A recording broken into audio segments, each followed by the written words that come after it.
The Rockford IceHogs wrap up their two-game weekend series against the Cleveland Monsters tonight and continue on their season-long six-game homestand at BMO Harris Bank Center. Hello, everybody. Joseph Zakrzewski once again with you for IceHogs TV as we take a deep dive into tonight's matchup with your IceHogs game preview.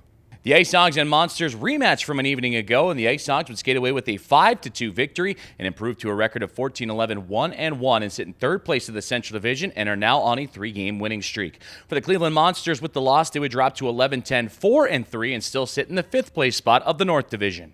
Entering tonight, the IceHogs looking to continue their winning ways in 2022 and now riding a three-game winning streak, which is tied for the longest for them this season. As I mentioned, they were coming off a 5-2 victory over the Monsters last night, in which forward Dylan McLaughlin would lead the way with a goal and 2 assists, and forward Andre Altaparmakian would have 2 assists.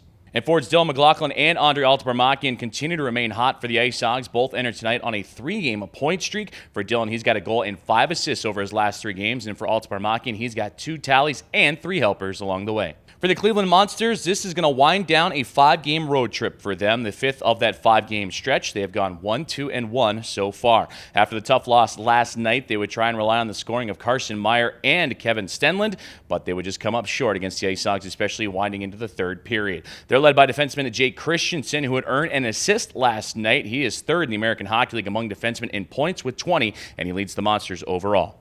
In the head-to-head series, tonight is the second of 4 meetings between the two clubs and the final get-together at BMO Harris Bank Center. The IceHogs will then travel to Rocket Mortgage Fieldhouse in Cleveland, Ohio to do battle against the Monsters on March 13th and March 15th to close out the 4-game set. Let's take a peek at our Lou Backroad Automall 3 keys to the contest for your IceHogs here tonight. And key number 1 is exactly what we tapped into last night, as well as keep up with the quick starts. The IceHogs have grabbed the game's opening tally in each of the last 3 contests. No surprise, that has built momentum and helped them on to victory.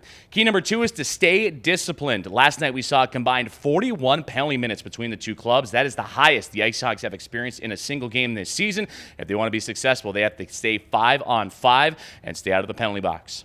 And key number 3 is to get pucks on net for your IceHogs. They would score 4 goals on just 9 shots last night, and that would have the Monsters make a goaltending change, but the IceHogs would use that momentum throughout the contest en route to the victory. The IceHogs want to close out this 2-game weekend set against the Cleveland Monsters on a high note tonight as they rematch at BMO Harris Bank Center. Go IceHogs, and thanks for tuning in today as Rockford IceHogs Game Preview.